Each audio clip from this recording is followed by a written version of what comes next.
Walioripotiwa kufariki kwa muda wa saa 24 zilizopita ni kijana wa miaka 16. There has been this myth, and I repeated that yesterday, that we are increasingly seeing younger and younger people passing away, and therefore we want to urge the young people to desist from as much socializing as they are.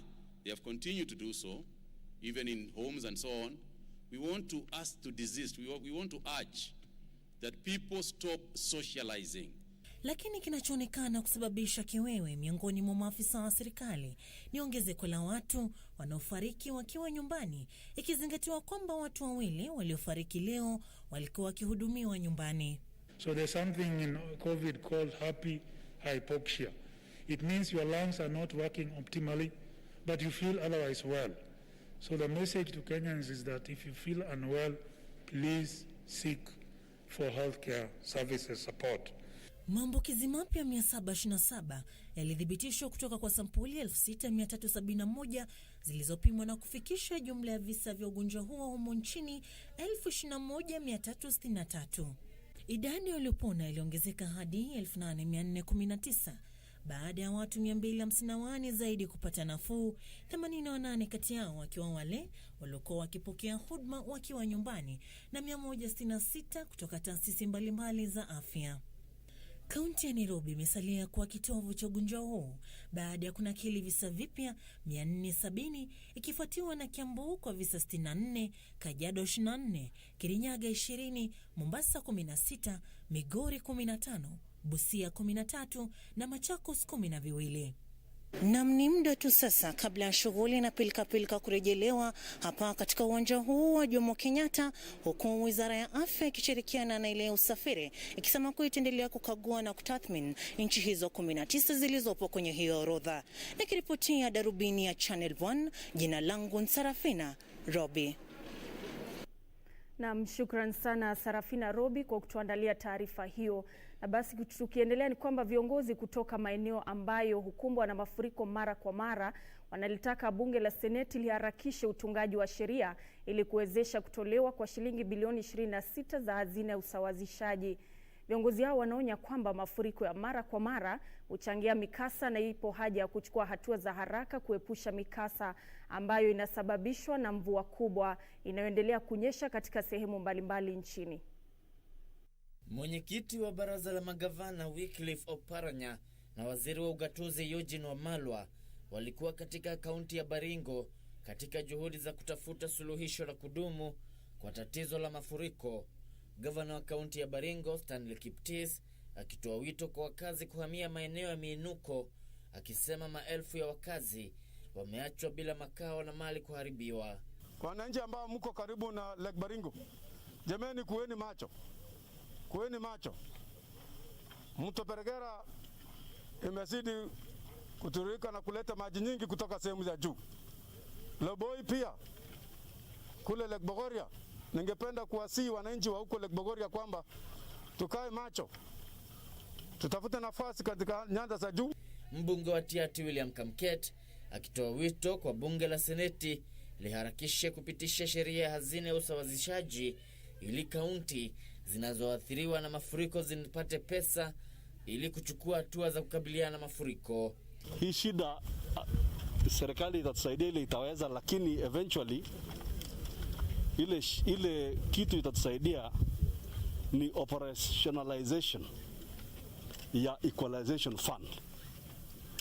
Mimi nimeleta mswada katika bunge la Kenya, tumepitisha the equalization fund bill. Sasa iko katika Senate. Hiyo bill ikipita kwa Senate, hatutakuwa tunalia tena. Hazina kuu bado haijatoa shilingi bilioni 26 zilizotengewa kwa hazina hiyo kwa sababu ya kutokuwepo kwa sheria zinazohitajika. Karibu bilioni 26 ziko katika treasury, hasitumiki tangu tuanze devolution. Walianza na tukawa na shida, hata sisi kama county government tukaenda kotini na koti ikaamua vile inataka hiyo devolution, hiyo equalization fund itumike. Na serikali kuu pato ina sita. Viongozi hao pia walitoa michango ya vyakula na bidhaa mbalimbali kwa waathiriwa wa mafuriko. Kuongezeka kwa mvua kutokana na mabadiliko ya hali ya anga kumesababisha mafuriko na kuzilazimu familia kuhama makwao. Mambo ya climate change is real. Na tukiona mambo haya yanafanyika yakifuatana within a year, si jambo la kawaida kuwa na mafuriko, tuwe na drought, tuwe na locust invasion, all within 1 year, back to back disasters. Kevin Washira, Darubini Channel 1. Wadau wa sekta mbalimbali zilizoathiriwa na janga la COVID-19 wanajizatiti kuzingatia kanuni za Wizara ya Afya zinazodhamiria kupunguza msambao wa ugonjwa huo humu nchini. Hii ndio inayowakumba wahudumu wa matatu ambao wamelazimika kupata vyeti kutoka kwa Wizara ya Afya kabla ya kurejelea shughuli zao za kawaida. Beatrice Gatonye Ngetich na maelezo zaidi. Kuondolewa kwa vikwazo vya kuingia au kutoka katika baadhi ya maeneo humu nchini kuliandamana na masharti magumu ya Wizara ya Afya, hususan kwa wahudumu wa matatu waliotakiwa kutimiza mambo kadhaa kabla ya kuruhusiwa kuendelea na shughuli zao. Wenye magari hayo huko Migori sasa wanaikosoa serikali kwa kuchelewesha utoaji wa vibali vya kusafiri. Wanasema hali hiyo imeathiri biashara zao. We presented these vehicles on the advice of the same police who impounded them, that presented them for inspection. We are here today after withdrawing them from the road, but we are being told this has been postponed to tomorrow. How can this government tell us to come for documents that they are not lately available? Na madereva na utingo wa magari ya nambari 125, 126 yanayohudumu Kajiado Magharibi na Kaskazini walikuwa mbioni kupata vibali hivyo kabla ya kumalizika kwa makataa ya kufanya hivyo siku ya Jumatatu. Naibu Kamishna wa Kajiado Magharibi William Kakimoni, afisa mkuu wa polisi katika eneo hilo na wahudumu wa magari ya kampuni ya Nkikan pamoja na maafisa wa serikali ya kaunti walikagua magari yaliyotimiza masharti yanayohitajika. Kakimoni alikariri kwamba ni magari yaliyotimiza masharti hayo pekee yatakayoruhusiwa kuhudumu. Tuko leo hapa kukagua na kupeana cheti ili magari ya kampuni hii waweze kufanya kazi bila kusumbuliwa barabarani, na watu wa afya na watu ya polisi waweze kufanya kazi wakizingatia sheria na kuchunga uenezaji wa ugonjwa.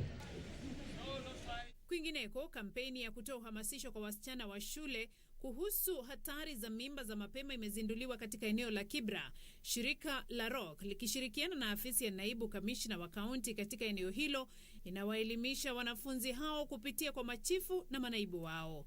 Chini ya mradi huo, wasichana 4,000 wa shule za msingi na upili watakuwa wakipokea sodo kila mwezi kwa muda wa miezi 6.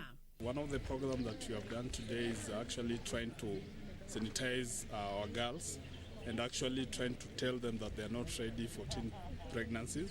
And so some of these girls today, they are here to talk to their fellow students, to encourage them that they need to go back to school next year, that COVID-19 should not stop their vision. Okay. Naye naibu gavana wa kaunti ya Kirinyaga Peter Ndamberi amesema kaunti hiyo haijajiandaa vyema kukabiliana na janga la COVID-19.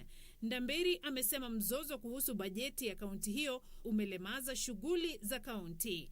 Alisema hospitali kuu ya kaunti hiyo haina vitanda vya wagonjwa mahututi wala wadi za kuwatenga waathiriwa wa COVID-19. Alitoa wito kwa gavana Anne Waiguru kuweka mikakati ya kukabiliana na janga hilo. Tunaona kuna pesa ambayo imetengwa, na hii pesa haisaidii watu wetu saa hii. Hatuna vitanda ya kutosha na watu wanalalamika hapa na pale. Mimi ombi langu ni kwamba impasse ya budget iishe na tuweze kutatua hii maneno ili tuweze kuhudumia wananchi wa kaunti ya Kirinyaga vile inavyofaa. Mwishowe, zaidi ya familia 500 zisizoweza kujikimu na watu wengine leo walipokea msaada wa chakula wa shilingi milioni 3.7 kutoka kwa jamii ya Thika Oshwals ikishirikiana na serikali ya kaunti ya Kiambu. Miongoni mwa waliofaidika ni watu walio na ulemavu, kina mama chipukizi na watu kadhaa waliopoteza kazi zao kutokana na janga la COVID-19. Kila mmoja alipokea vyakula vya thamani ya shilingi 2,500. Pamoja na county support ya county, pamoja na county representatives, chief representatives, sisi umetaka jaribu kutafuta 500 families ile sisi naweza nipa hiyo food ration kila mwezi for 3 months. Hiyo tasaidia watu. Saa hiyo ni shida ya COVID.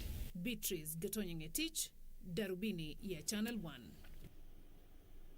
1. Basi mtazamaji, tukielekea kwenye taarifa nyingine tulioipa kipaumbele leo hii ni kwamba waziri wa uchukuzi James Macharia amepuzilia mbali madai ya kuwepo kwa mzozo wa kidiplomasia kati ya Kenya na Tanzania baada ya Tanzania kuzuia ndege za shirika la ndege la Kenya kuingia nchini humo. Macharia amesema tayari ameshauriana na mwenzake wa Tanzania na akaelezea matumaini kwamba safari za moja kwa moja kutoka Kenya hadi Tanzania huenda zikarejelewa hapo kesho. Hakikisho hilo lilitolewa huku safari za ndege za kimataifa zikianza humu nchini chini ya masharti makali.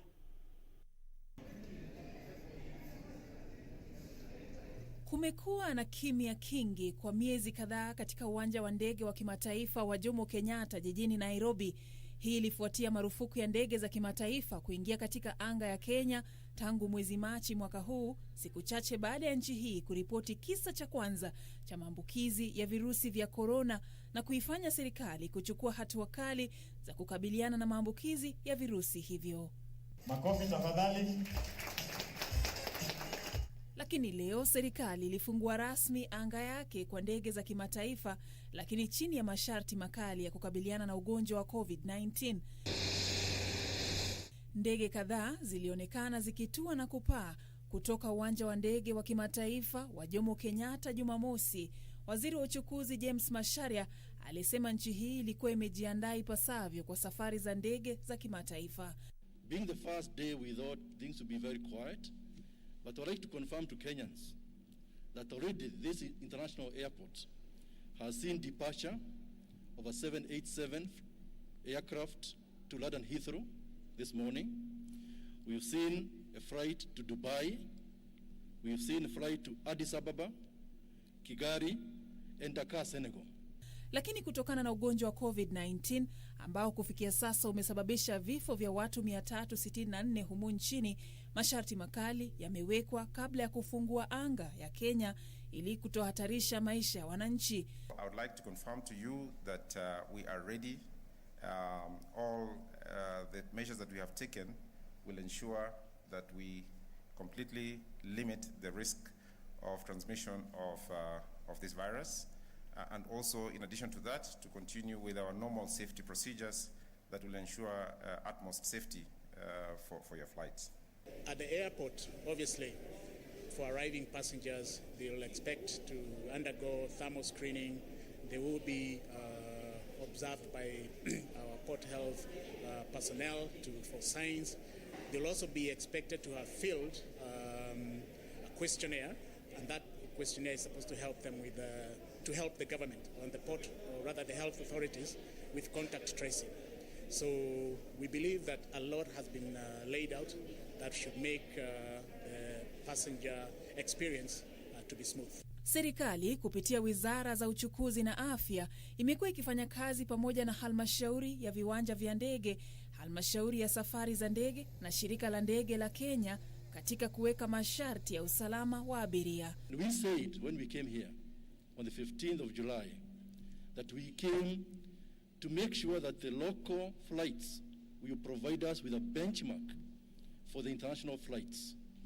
And we told the staff here, we told KQ, we told the other airlines that they were on test period between 15th of July and today.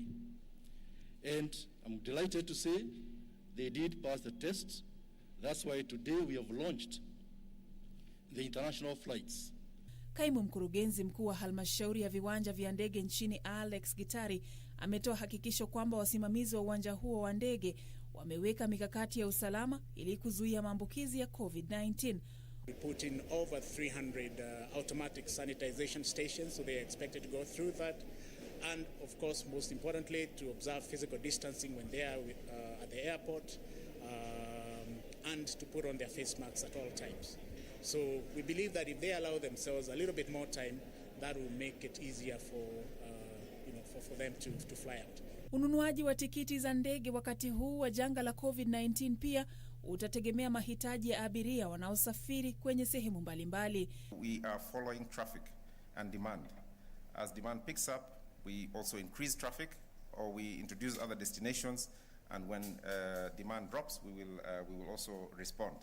Mataifa 19 yamejumuishwa kwenye orodha ya kwanza ambao ndege zao zitaruhusiwa kuingiza abiria humu nchini. Tanzania ilikuwa imepiga marufuku ndege za Kenya kuingia katika anga yake kwa hofu ya COVID-19. Macharia alisema ameshauriana na waziri mwenzake wa uchukuzi wa Tanzania kuhusiana na swala hilo. We met by virtual meeting this morning, and we have agreed on all issues, and that advisory which was given by Tanzania Civil Aviation Authority yesterday, we believe by the end of the day it will be reversed with regard to the Kenya Airways flights from here to Tanzania. Waziri huyu alisisitiza kwamba hakuja kuwepo mzozo wowote wa kidiplomasia kati ya Kenya na Tanzania, akiongeza kusema kwamba orodha ya nchi ambazo zitaruhusiwa kuwaingiza abiria humu nchini itakuwa ikichunguzwa na kukarabatiwa mara kwa mara. Nikiripotia Darubini ya Channel 1, naitwa Safin Aching Oma. Na basi mtazamaji, baada ya taarifa hiyo kuhusiana na kurejelewa kwa safari za ndege za kimataifa, tunapata fursa ya kupumzika hapa kwenye Darubini Weekend, lakini kufahamisha tu ni kwamba ikiwa unajiuliza ni kwa nini leo hii tukakuletea taarifa hizi mapema, ni manake saa 1:30 tutakuwa tunakuletea fainali za kombe la FA baina ya Arsenal na Chelsea. Hivyo basi mtazamaji, mechi hiyo utakuwa unaipata moja kwa moja hapa kwenye KBC Channel 1. Lakini kwa sasa hivi tupumzike, tutarejea na mengi.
Who choose to read their Bible daily, they become wiser and they become stronger than the people who don't read their Bibles.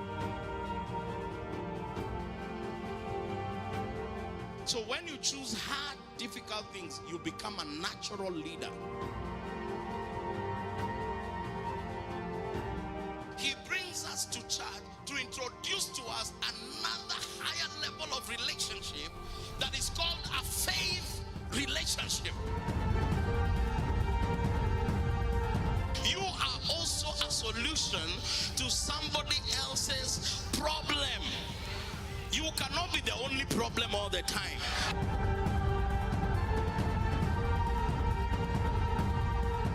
Join Pastor Jimmy Macharia on The Master's Touch this Sunday from 8 a.m.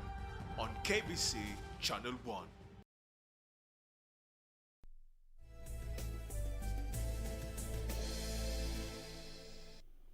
Naam, karibu mtazamaji kwenye awamu ya pili ya Darubini Wikendi.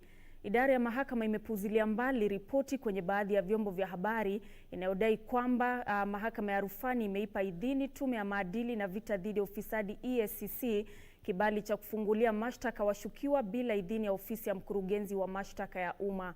Kwenye taarifa, mahakama ya rufani ilishtumu baadhi ya vyombo vya habari kwa kutoa habari za uongo makusudi, ikisisitiza kuwa ni ofisi ya mkurugenzi wa mashtaka ya umma pekee iliyo na uwezo wa kuamrisha mashtaka kwa mujibu wa sheria. Mahakama ya rufaa imekashifu baadhi ya vyombo vya habari kwa kuripoti visivyo uamuzi wa mahakama hiyo uliotolewa na jopo la majaji 5 kwenye kesi ya rufaa ambako James Makura alipinga hatua ya tume ya EACC ya kumfungulia mashtaka kinyume na sheria.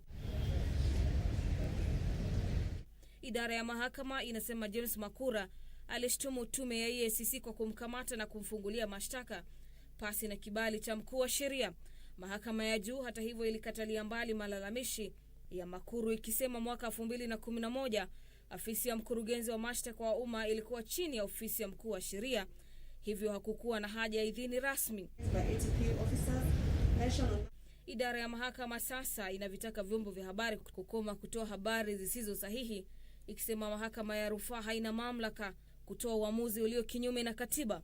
Aidha, imesisitiza kwamba ofisi ya mkurugenzi wa mashtaka ya umma ndio pekee inayojukumika kikatiba kuanzisha na kuendesha mashtaka ya uhalifu, isipokuwa uhalifu miongoni mwa vikosi vya jeshi chini ya sheria za bunge kuhusu vita dhidi ya ufisadi na uhalifu wa kiuchumi.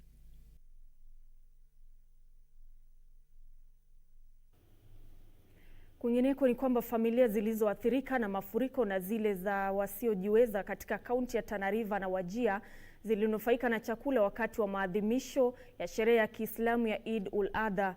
Familia hizo zilipokea bidhaa za chakula huku zikitoa wito kwa Wakenya waliobahatika katika jamii kuwasaidia wasiojiweza wakati huu wa janga la COVID-19. Zipatazo 28,000 katika kaunti za Tana River na Wajir zilikuwa na kila sababu ya kutabasamu baada ya mashirika yasiyo ya serikali katika kaunti hiyo kuchinja mbuzi 250 na kuwagawia nyama kuadhimisha sherehe ya Eid ul-Adha. Akizungumza wakati wa hafla hiyo, afisa mkuu wa shirika la Aldef Ahmed Ibrahim Abdi alisema sherehe za Eid ul-Adha ni muhimu kwa Waislamu na usherekewa kama ukumbusho wa wakati Nabii Ibrahim alipohitajika kumtoa mwanawe, lakini Mungu akampa kondoo wa kuchinja badala ya mtoto. Most of the families here have lost their farms. Their crops that were already ready to be harvested have been lost.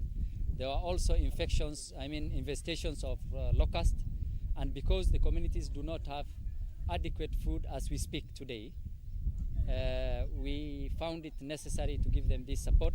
Alisema sherehe sawia ilifanyika mjini Wajir ambako mbuzi 700 walichinjwa na kugawiwa wakazi katika vitongoji duni 16 mjini humo. Baadhi ya kambi za wakimbizi zilizonufaika katika kaunti ya Tana River ni pamoja na Sombo, Anole, Taleo, Korio, Hamares miongoni mwa zingine. There are 14 sites here and there are 16 sites in Wajir. A total of 950 goats have been slaughtered.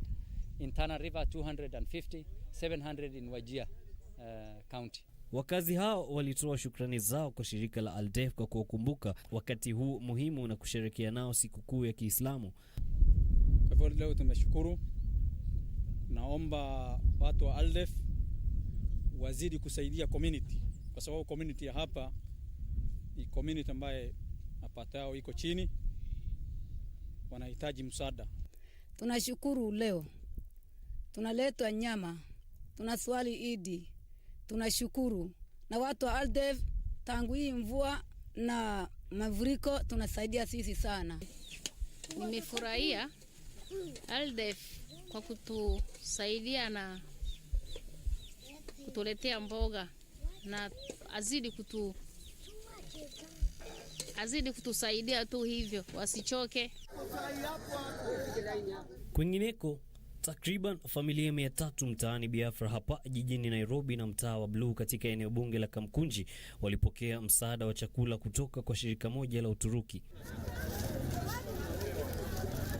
Abubakar Wanjala wa shirika hilo alisema watazuru mitaa ya Kibera, Mukuru, Kwanjenga na Mlolongo hapo kesho. We are aware of the pandemic. It's a crisis and people are suffering. They have no food. But today we are here actually to donate something small and we are giving meat. Family waliopata hichi chakula kitawasaidia sana, manake kwa sasa watu wengi hawana chakula, lakini at least mtu amepata nyama hata kama ni kilo 5 ambayo itaweza kumsaidia muda wa kutosha. Shirika hilo linapania kuwachinja ng'ombe 300 ifikapo Jumapili jioni na itagawia familia 500. Yusuf Farah, Darubini ya Channel 1. Tukiingia kwenye taarifa ya tanzia ni kwamba ulimwengu wa elimu hii leo unaomboleza kifo cha mmoja wa wahadhiri katika tajika aliyehudumu katika chuo kikuu cha Nairobi, Daktari Ken Ouko, baada ya kuugua ugonjwa wa COVID-19. Ouko mwenye umri wa miaka 56 alikuwa akipokea matibabu katika hospitali ya Aga Khan. Ouko ni miongoni mwa wafanyikazi 4 wa chuo kikuu cha Nairobi ambao wameaga dunia kutokana na ugonjwa huo. Taifa linaendelea kukabiliana na makali ya janga la corona, huku uzito wa virusi hatari ukikithiri katika sekta zote. Jumamosi asubuhi, Wakenya waliamkia habari za kifo cha mhadhiri tajika wa chuo kikuu cha Nairobi, Ken Ouko. Naibu chancellor wa chuo hicho, Profesa Stephen Kiama, alimwomboleza kama mkufunzi mwenye ustadi ambayo ujuzi wake darasani daima utakumbukwa na wanafunzi wake. Mwalimu Ken Ouko alikuwa kwa kiwango ya lecturer. Na alikuwa mwalimu mwenye wanafunzi. Ukiona kwa mitandao walikuwa wanapenda yeye sana, kwa sababu yeye alikuwa anafundisha kwa njia ile rahisi, ile wanafunzi wanaweza kushika kamili ile maneno anafundisha. Wale pia alifanya kazi na wao kwa department, alikuwa marafiki na hao wote. Kiama alisema japo alikuwa na miaka 56, huko alikuwa mmoja wa wahadhiri wachanga, itachukua muda kulea mtu wa kiwango chake chuoni humo. You know, it takes a very long time to develop an academician to be able to go in front of a class and teach and be able to answer any question the student may ask. And when we lose this, then it is a big loss to the entire university community, because it will take a long time to mentor and build another person to that level. Wanafunzi wake watamkumbuka kama mhadhiri ambaye alikuwa na uhusiano wa kipekee. Kabla ya kifo chake, Ouko alijadili kwenye televisheni mbalimbali masuala ya kifamilia na uchumba. Hadi kifo chake, Ouko alikuwa mhadhiri mkuu katika chuo kikuu cha Nairobi. Yeye ni afisa wa 4 wa chuo hicho kufariki kutokana na ugonjwa wa COVID-19.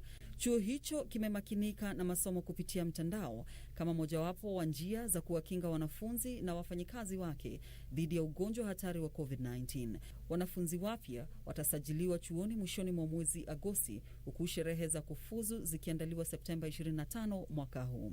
Caroline Kamau nikiripotia Darubini ya Channel 1. Na bila shaka tunasema pole kwa familia na vile jamii yote ya chuo kikuu cha Nairobi kwa kufikwa na msiba huo. Na tukiendelea mtazamaji, ni kwamba kundi la vijana wawakilishi wa utamaduni wa jamii ya Mijikenda limeanzisha mpango wa kuwaelimisha wakazi wa eneo hilo kuhusu ugonjwa wa COVID-19 kupitia kwa njia ya utamaduni. Kundi hilo kwa jina Chenda Chenda Ambassadors linawajumuisha wasichana na wanawake waliovalia mavazi ya kitamaduni na huzuru sehemu kama vile masoko na kuwaelimisha watu kuhusu hatua za kukabiliana na ugonjwa wa COVID-19. Huku maambukizi ya virusi vya corona yakiripotiwa karibu kaunti zote 47, jamii zimeanza kutumia mbinu za kitamaduni kuwaelimisha wakazi kuhusu hatua zinazofaa kuchukuliwa ili kukabiliana na maambukizi ya corona. Katika eneo la Pwani, kundi moja la vijana wa Mijikenda linavalia mavazi ya kitamaduni ili kuwavutia wale wanaotaka kuelimishwa kuhusu ugonjwa wa COVID-19. Kundi hilo linazuru Kwale na Kilifi ambako linagawa barakoa katika masoko na kuwahimiza watu kuzingatia masharti ya kuzuia maambukizi ya virusi vya corona. Ndio maana tukaamua wacha tuvae kimijikenda, kwa sababu sisi ni wa Mijikenda na tuko Kilifi County, na tunataka ujumbe huu wafike wa mama zetu na ndugu zetu. So far tumepeana barakoa zaidi ya 2,000 kwa sababu as a group huwa tunatafuta partners. So far we're working with the county government na kuna national government na wahisani wengine. Bella Tumaini ambaye ni mkurugenzi wa masuala ya usimamizi katika ofisi ya gavana wa kaunti ya Kilifi Amason Kingi alihimiza kundi hilo kuendeleza na kampeni katika jitihada za kupunguza kiwango cha maambukizi katika eneo hilo. Katika kaunti yetu tumejizatiti kujaribu kujikinga, kuhamasisha watu ili tuweze kupunguza ugonjwa huu. Mbali na kutoa ufahamu kuhusu COVID-19, kundi hilo pia limekuwa likiwaelimisha wasichana kuhusu athari za mimba za mapema wakati huu wa janga la COVID-19. Tumehamasisha katika jamii zetu na wasichana wetu how to prevent hizi mimba za mapema.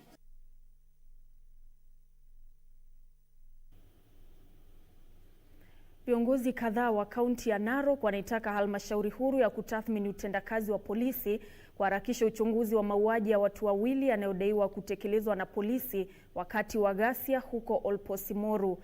Akiongea katika chumba cha kuhifadhi maiti cha hospitali kuu ya Narok alipoandamana na familia za waathiriwa ili kushuhudia upasuaji wa kuthibitisha kilichosababisha vifo vivyo, naibu kiongozi wa walio wengi katika bunge la kaunti ya Narok Rebecca Masikonte alitaka halmashauri hiyo kuwatambua maafisa wa polisi waliotekeleza mauaji hayo na kuhakikisha haki imetendewa familia za waathiriwa. Viongozi wa kaunti ya Narok walioandamana na Sankok Olempusia kupokea matokeo ya ripoti ya upasuaji wa mwili wa mwanawe anayedaiwa kuuawa na polisi katika sehemu ya Olposimoru walitoa wito kwa IPOA iharakishe uchunguzi ili familia hiyo itendewe haki. Na pia tumeona IPOA kwa ground, kwa hivyo ni kama serikali wameanza uchunguzi. Na postmortem imefanywa na imeonekana ya kwamba vijana walipigwa risasi, mmoja alipigwa risasi kutoka nyuma na risasi ikatoka mbele. Na kama ni risasi ya serikali imetumika kudhulumu mwananchi, basi tunataka hawa askari waondolewe kazini na pia waadhibiwa waende kotini. Baba ya marehemu amesema tayari amemtambua afisa ya polisi aliyetekeleza mauaji hayo jinsi ilivyohitajika na IPOA, na sasa wanataka hatua ya haraka ichukuliwe. Kulingana na familia, kisa hicho ni pigo kubwa kwao kwa sababu marehemu alikuwa amefuzu hivi majuzi kama mwalimu wa shule ya msingi na alitarajiwa kuanza kuisaidia. Labda ile audit juzi ilisemekana ifanywe ni ya haki, kwa sababu kuna watu wengine labda wamekalia serikali, labda watu wao wakiguswa wanatumia hiyo bunduki kumaliza watu wengine. Hiyo bunduki nataka ifuatwe, mtu alifanya hiyo ni nani, kupitia Minister Interior, kupitia PS ya Interior, watafute mtu ile ambaye amefanya hivyo. Nikiwa baba yake inamtambua huyo askari, hata nikiambiwa kuja toa kwa akiwa wengi, na nimeona ni uchungu. Naomba serikali itutolee haki. Watu wengine watatu wanauguza majeraha katika hospitali kuu ya Narok. Vijana hao wanasemekana kupigwa risasi wakati wa ghasia za kiukoo wiki iliyopita. Kevin Washira, Darubini Channel 1. Tukisalia kwenye masuala ya usalama ni kwamba wakazi wa mtaa wa Kwa Mulinge Phase 4 huko Mlolongo wamelalamikia kile wanachotaja kuwa ongezeko la uhalifu katika sehemu hiyo. Wakazi hao wanadai kwamba mashambulizi hayo yanayotekelezwa na wahuni wa kukodishwa yananuiwa kuwafurusha kutoka kwenye ardhi ya kijamii ya ekari 400 inayozozaniwa. Sehemu ya Kwa Mulinge iliyoko Mlolongo katika kaunti ya Machakos. Wakazi wa sehemu hiyo wanaishi katika hali ngumu kufuatia mashambulizi ya mara kwa mara ambayo wanasema yananuia kuwahangaisha ili waondoke kwenye shamba la kijamii la ekari 400. Wakazi hao waliojawa na hasira wanasema wahuni waliojihami kwa silaha wamekuwa wakiwahangaisha usiku na kusababisha uharibifu mkubwa. Hii imewaacha wengi wao bila makao. Wenye wako hapa hawana nguvu ya kuendelea kwenda kufuata makaratasi. Wao wanaenda wanatengenezea makaratasi wapi? Ardhi house. Na wanakuja station wanapeana hizo ni title deed na wanaenda wanapewa askari wanakuja hapa kutusumbua. Ni pesa hatuna. Si ni maskini sisi hatuna pesa. Si tuliachwa hapa hivyo, nyumba tunajenga zinabomolewa.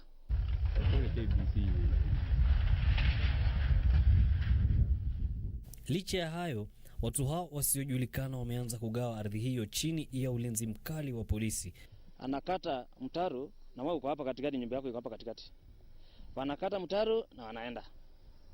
Huyo mtu akianza kujenga hapa, maaskari wote wanamwagwa hapa. Hata watoto hawana nafasi ya kucheza juu ya kuongopa maaskari. Watoto wote unaweka kwa nyumba, unajengwa ukuta round hivi na nyumba iko hapo. Mtu akienda kwake hakuna mwenye anaendanga na security. Yeah. Ombi letu ni serikali tu itusaidie na itupatie haki. tusiwe tunavurugwa kila na wanje tena. Wakazi hao wanasema wamewasilisha stakabadhi zote za kuthibitisha umiliki wa ardhi hiyo, na watu hao wanaodai kuimiliki wanapaswa kusubiri uamuzi wa mahakama. Sisi wa mama wanatufanyia mambo mambaya, hata saa nyingine wanatunanjizi, wanatushikia hata watoto, yani sisi hatuna pa kuenda kabisa, tumelia ya kutosha. Juhudi za kuwasiliana na afisa mkuu wa polisi katika kaunti ndogo ya Athi River, Catherine Ringera, ili atoe maoni hazijafaulu. Yusuf Farah, Darubini ya Channel 1. Na tukielekea kwenye taarifa nyingine ni kwamba idara ya watoto katika kaunti ya Busia kwa ushirikiano na mashirika yasiyo ya kiserikali imezindua kampeni ya uhamasisho kuhusu afya ya uzazi kufuatia ongezeko la mimba za mapema miongoni mwa wasichana wanaobalehe.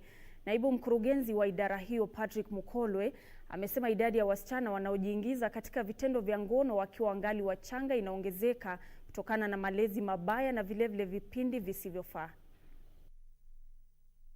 Hatua ya kufungwa kwa shule kufuatia mchipuko wa COVID-19 humu nchini imesababisha changamoto kubwa kwa wanafunzi mjini Busia.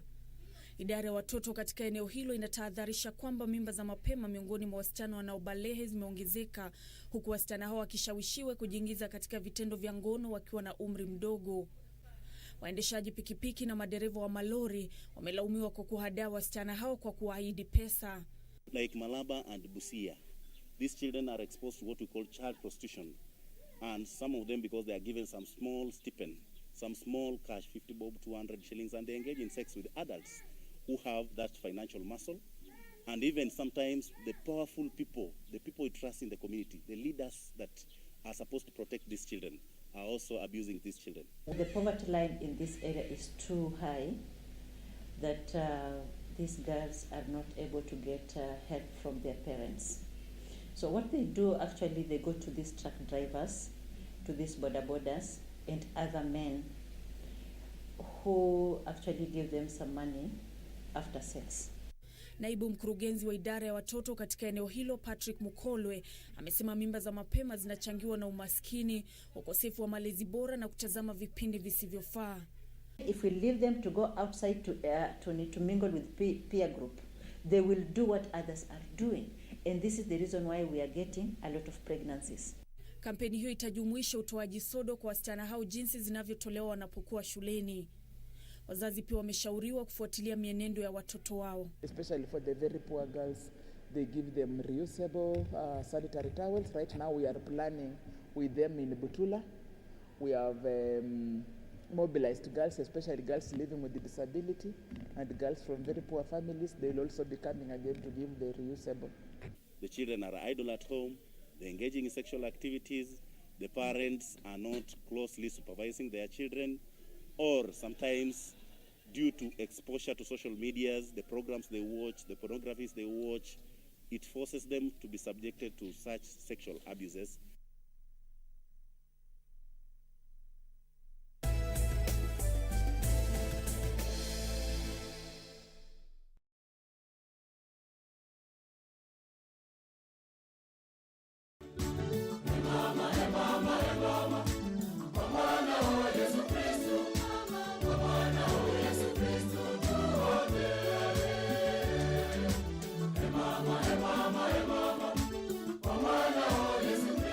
This weekend on KBC Channel 1. We want to talk about women, business, and COVID-19. I'm the CEO and founder of Kienyeji's Foods. We provide comfortable traveling solution to the society.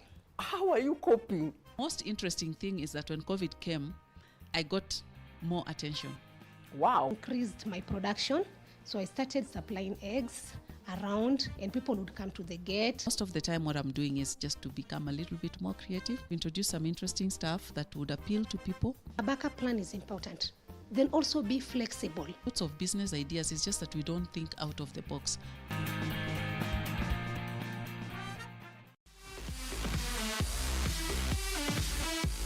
The date for the FA Cup final is set, and so are we. As Arsenal and Chelsea face off again, London Affair will be broadcast live and exclusive on KBC Channel 1 this Saturday from 7:30 p.m.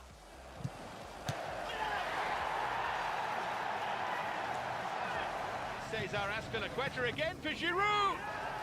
Oh, and it's found a way through. Heads up. It is a showdown worth your wait.